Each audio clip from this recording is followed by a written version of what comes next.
central del texto es relacionar la hora de la estrella, con la historia de Macabea, una mujer que vive una vida miserable pensando que la vida es así normalmente. Esta idea central se defiende a partir de la selección de unos pocos datos biográficos que aparecen en la novela. Macabea nace del narrador, quien nos cuenta cómo crea este personaje, pero realmente ese personaje existe como proyección suya, parte suya y función suya. También existe otro argumento que parte de cómo se hace la novela. Ese sería cómo Macabea se encuentra incorporada en el narrador y poco a poco se va desgarrando de él. La obra parte de un estilo ficcional, y por estilo ficcional me refiero a que es la historia de la cual está compuesta la novela, no solo que parte de la ficción.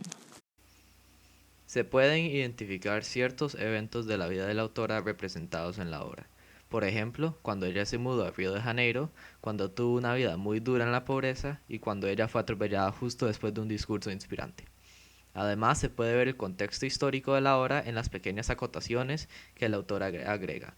Por ejemplo, cuando se habla de las explosiones. Esto se debe a que en Brasil había una dictadura militar donde se escuchaba un golpe de tambor constante y explosiones de vez en cuando.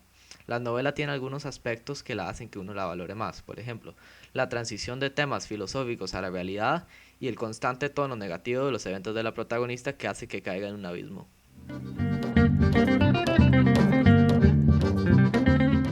El primer ámbito que discutiremos es el literario. La obra tiene un parto ficcional y podemos apreciar dos caras de la moneda dentro de la novela. Primero, podemos pensar que la historia se trata de Macabea como un personaje caracterizado por la falta y la miseria, pero también podemos pensar que es la historia de Rodrigo quien se manifiesta sobre Macabea a través de sus comentarios, críticas, acciones, etc. El uso del lenguaje por parte del autor es despojado de cánones para poder alcanzar el personaje de Macabea.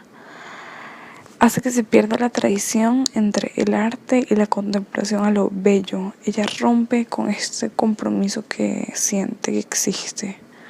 También es un narrador irónico y podemos apreciar esto en la siguiente cita textual.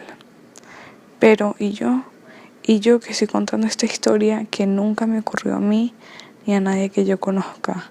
Lispector, página 54. Es irónico porque sabemos que al leer la historia, sabemos que la historia que está contando es muy propia a sí misma. Esta obra pertenece a la literatura de cordel, que es un género literario dirigido a un público popular en el que se publican escritos de relatos orales en forma de poesía rimada. Por último, el carácter político revolucionario de Clarice Lispector se opone al realismo histórico y al marxismo teórico. La novela parte de la literatura política a partir de la revolución que se hace desde su propio lenguaje. La siguiente cita textual dice: cuiden de ella porque mi poder consiste solo en mostrarla para que ustedes la reconozcan en la calle andando levemente a causa de su flacura revoloteante. Lispector, página 31. Clarice está en contra de estas ideologías y se puede deducir que esto sucede gracias a la situación de Brasil en esa época.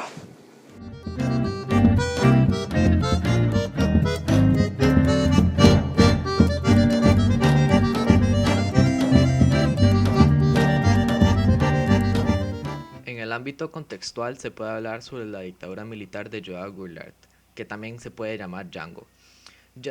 Joao Goulart era un político que llegó al poder de método legítimo, pero entonces cuando él llegó al poder, él tenía unas ideologías muy izquierdistas y comunistas, como por decir, eliminar toda la oposición derechista, poner a todos los políticos en la cárcel, etcétera. Y entonces las personas que estaban muy opuestas a esto, lo cual era la mayoría, hacían protestas de paz para detener las guerras y detener la violencia, y eventualmente llevó un golpe de estado contra Goulart. Y por eso es que se ve el constante sonido de tambor en las calles. También se pueden hablar sobre los hechos de la vida de la autora, como por ejemplo, la autora no tuvo infancia de verdad debido a que sus padres, ambos padres no estuvieron con ella, su madre murió y su padre la abandonó. Entonces después se tuvo que vivir con su tía y después cuando se mudaron a Río de Janeiro, la tía le consiguió trabajo y ella murió. Entonces se quedó ahí en Río de Janeiro viviendo en la pobreza extrema por mucho tiempo. Y después, en, eventualmente, también visita a una divina, lo cual también es un evento en la historia. Y entonces también otro evento que también sucedió en la vida de verdad de la autora es que fue atropellada por un carro después de un discurso que le dieron. Y lo cual es muy interesante porque la autora implementa este evento en la obra, como lo que es exactamente lo que le pasa a Macabea. Un defecto que aparece en la novela es el tono negativo que suceden en los eventos cíclicos de la obra. Los eventos cíclicos son eventos que son causados por otro evento y ese segundo evento es causado por un tercero, pero el tercero es causado por el primero. Entonces es un ciclo de eventos. Y todos estos eventos en nuestra novela tienen un tono negativo. Entonces esto causa que la novela tenga un tono como triste y depresivo. O sea, la protagonista a través de toda la obra sufre y demuestra y se desmotiva por su estado económico y social y no puede disfrutar de la realidad porque no tiene el dinero. Pero no tiene dinero porque no trabaja bien o porque no sabe nada. Y ahí sigue el ciclo.